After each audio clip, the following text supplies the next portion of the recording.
ఆంధ్రప్రదేశ్ రాజకీయాల్లో మూడో బలమైన కులంగా కాపులనే పరిగణించాలి. వాస్తవానికి సంఖ్యాపరంగా కాపులు చాలా ఎక్కువైనప్పటికీ, వాళ్ళు 20% పైగా జనాభా ఉన్నప్పటికీ రెడ్డి, కమ్మ సామాజిక వర్గాల కంటే వెనకనే ఉండిపోయామన్న ఆందోళన వారిలో ఉంది.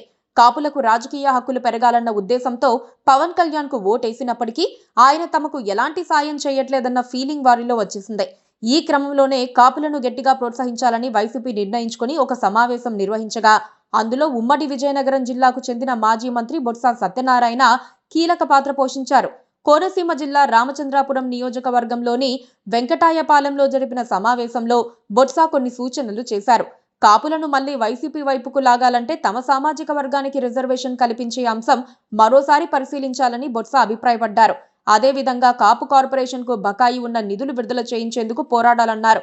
సామాజిక వర్గానికి ఎలాంటి ఇబ్బంది వచ్చినా ఏకమొత్తంగా స్పందించాలని ప్రతిపాదించారు. వైసీపీ ఎమ్మెల్సీ తోట త్రిమూర్తులు నేతృత్వంలో ఆదివారం డాక్టర్ బిఆర్ అంబేద్కర్ కోనసీమ జిల్లా రామచంద్రాపురం నియోజకవర్గ పరిధిలోని వెంకటాయపాలెంలో కాపుల ఆత్మీయ సమావేశం నిర్వహించారు. ఈ భేటీలో బొత్స సత్యనారాయణ, పేర్ని నాని, అంబటి రాంబాబు, గుడివాడ అమర్నాథ్, కురసాల కన్నబాబుతో పాటు నియోజకవర్గ ఇన్ఛార్జి స్థాయిలో ఉన్న సుమారు 25 మంది నేతలు పాల్గొన్నారు. ఒకరినొకరు ఓదార్చుకుందాం, బాధలు పంచుకుందామని ప్రకటించిన బొత్స అక్కడికి వచ్చిన వారు అర్థం చేసుకునే లోపే కొన్ని సూచనలు చేసినట్లుగా తెలుస్తోంది. కాపులు ఐకమత్యంగా ఉంటేనే తమపై జరుగుతున్న దాడుల నుంచి బయటపడే వీలుంటుందని బొత్స అభిప్రాయపడ్డారు. కూటమి ప్రభుత్వం ఈ 2 ఏళ్లలో కాపులకు అన్యాయం చేసిందని, పవన్ కళ్యాణ్ డిప్యూటీ సీఎంగా ఉన్నప్పటికీ ఆ వర్గానికి మేలు జరగలేదని, తమ సామాజిక వర్గంలోకి బలంగా వెళ్లేలా చూడాలని సూచించారు. కూటమి వైపు ఉన్న కాపు ఓటు బ్యాంకు దెబ్బతీసేలా చూడాలన్నారు.